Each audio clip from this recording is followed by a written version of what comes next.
સુરત મહાનગરપાલિકાના આરોગ્ય વિભાગ દ્વારા શહેરમાં ફેલાઈ રહેલા ટાઇફોઇડના કેસોને કાબૂમાં લેવા માટે યુદ્ધના ધોરણે કામગીરી શરૂ કરવામાં આવી છે.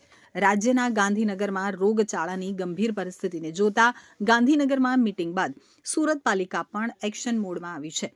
ખાસ કરીને દૂષિત પાણી અને બિન આરોગ્યપ્રદ ખાદ્ય પદાર્થોને કારણે ફેલાતા ટાઇફોઇડને અટકાવવા માટે હવે ખાણીપીણીની લારીઓ, પાણીપુરીના વિક્રેતાઓ અને શેરડીના રસના વેચાણકર્તાઓ પર કડક તપાસની ડ્રાઇવ શરૂ કરવામાં આવશે. સુરત મહાનગરપાલિકા દ્વારા જાહેર કરવામાં આવેલા સરકારી આંકડાઓ મુજબ છેલ્લા 3 મહિનામાં ટાઇફોઇડના કેસમાં સતત ઉતાર ચઢાવ જોવા મળ્યા છે.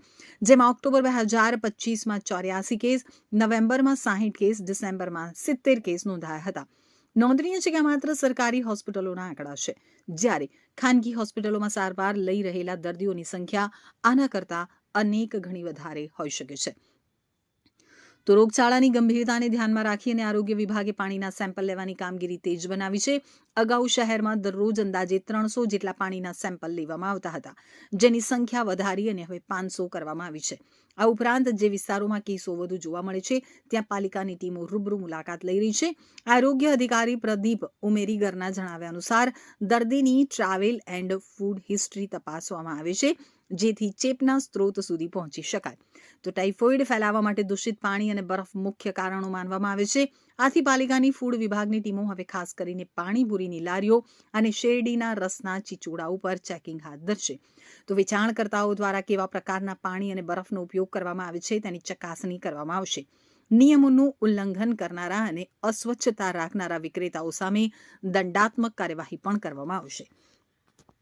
તો સુરત શહેરના સ્લમ વિસ્તારોમાં જ્યાં ડ્રેનેજ મિક્સિંગ કે ગંદકીની સમસ્યા વધુ હોય છે ત્યાં પાલિકા દ્વારા વિશેષ સર્વે કરવામાં આવી રહ્યો છે. લોકોમાં જાગૃતિ લાવવા માટે વ્યક્તિગત સ્વચ્છતા અને પાણી ઉકાળીને પીવા અંગે સમજ આપવામાં આવી રહી છે. જો કોઈ વિસ્તારમાં એકસાથે વધુ લક્ષણો ધરાવતા દર્દીઓ મળી આવે તો ત્યાં તાત્કાલિક મેડિકલ કેમ્પ અને દવાઓનું વિતરણ પણ કરવામાં આવી રહ્યું છે. જી સર. આપણે જાણીએ છીએ હમણાં છેલ્લા 1 અઠવાડિયા 10 દિવસ પહેલા ઇન્દોર અને ત્યાર પછી 2-3 દિવસ પહેલા ગાંધીનગર ત્યાં આપણને પાણીજન્ય રોગચાળાના આઉટબ્રેક જોવા મળ્યા અને એના કારણે ગુજરાત સરકાર ખૂબ જ સેન્સિટિવ છે.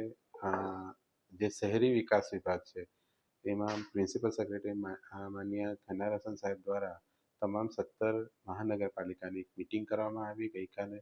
એની અંદર આવા કોઈ પણ જગ્યાએ ગંદુ પાણી આવે, કોન્ટામિનેશનની ફરિયાદ આવશે તો એ જગ્યા ઉપર તાત્કાલિક હાઇડ્રોલિક વિભાગની ટીમ દરેક નગરપાલિકાએ મોકલવાની છે અને ત્યાં લીકેજ દુરસ્તીની કામગીરી તાત્કાલિક કરવાની છે. સાથે સાથે ઓલ્ટરનેટ પાણીનો સપ્લાય આપવાનો છે અને એ ઉપરાંત વધારે પ્રમાણમાં સેમ્પલ લેવાના છે. એ ઉપરાંત સાથે સાથે આરોગ્ય વિભાગની પણ રેપિડ રિસ્પોન્સ ટીમે જવાનું છે.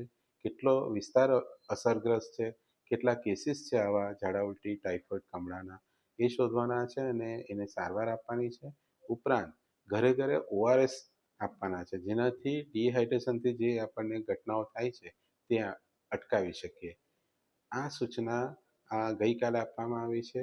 સુરત કોર્પોરેશન માનનીય મેયરશ્રી, માનનીય કમિશનર મેડમ, તેઓ દ્વારા અગાઉથી જ આ પ્રકારની આપણે કામગીરી કરવા માટેની સૂચના આપેલી હતી, જેની અંદર સુરત કોર્પોરેશનની અંદર રોજે રોજ હાઇડ્રોલિક વિભાગ દ્વારા પણ 300થી 400 જેટલા પાણીના નમૂના લેવામાં આવે છે, જેનાથી આપણે જાણી શકીએ છીએ કે કયા વિસ્તારની અંદર કોન્ટામિનેટેડ વોટર આવે છે અને ત્યાં આપણે સામેથી જઈ અને કામગીરી કરીએ છીએ.